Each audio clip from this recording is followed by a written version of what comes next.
আর আমি আল্লাহ যাদেরকে সৃষ্টি করেছি তাদের মধ্য থেকে বনি আদমকে আমি শ্রেষ্ঠ বানিয়েছি, সবার চেয়ে সেরা। আমাদের মতো করে আল্লাহ কাউকে বানায় নাই।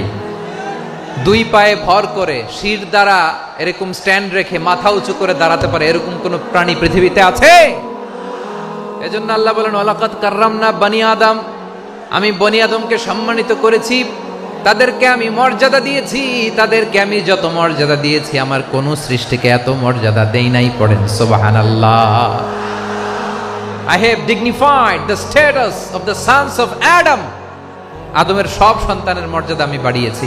আল্লাহ এখানে বলেননি ওয়ালাকাদ কাররামনাল মুমিনিন, আমি মুমিনের মর্যাদা বাড়িয়েছি বলেছেন।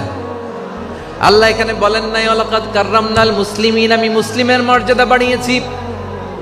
আল্লাহ বলেছেন ওয়ালাকাদ কাররামনা বনি আদম, আমি বনি আদমের সম্মান বাড়িয়েছি, হোক সে মুমিন কিংবা কাফের, মুসলিম কিংবা মুশরিক, আস্তিক কিংবা নাস্তিক, আরব কিংবা অনারব, যেই হোক না কেন আদম সন্তান সবগুলার মর্যাদা বাড়ায় দিয়েছে কে?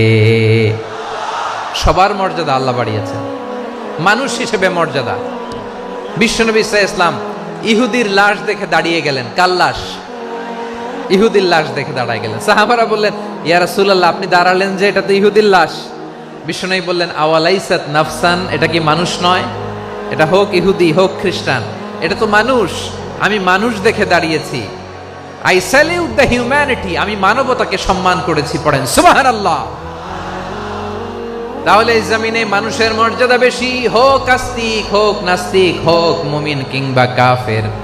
আদমের সন্তান হলে মানুষ হলেই তার মর্যাদা বাড়িয়েছে কে? আমার কলিজার টুকরা যশোরের ভাইয়েরা, মানুষের মর্যাদা আল্লাহ এত বাড়িয়েছেন, মানুষ জীবিত থাকলেও যেমনি মর্যাদাবান, মরে গেলেও মর্যাদাবান। সুবহানাল্লাহ পড়েন। মানুষ মরে গেলে এই ডেড বডিটা কি হয়? পচে যায়, গলে যায়, মাটির সাথে মিশে যায়। তাই বলে আপনি ডেড বডির সাথে যাচ্ছে তাই করতে পারবেন না। পারবেন?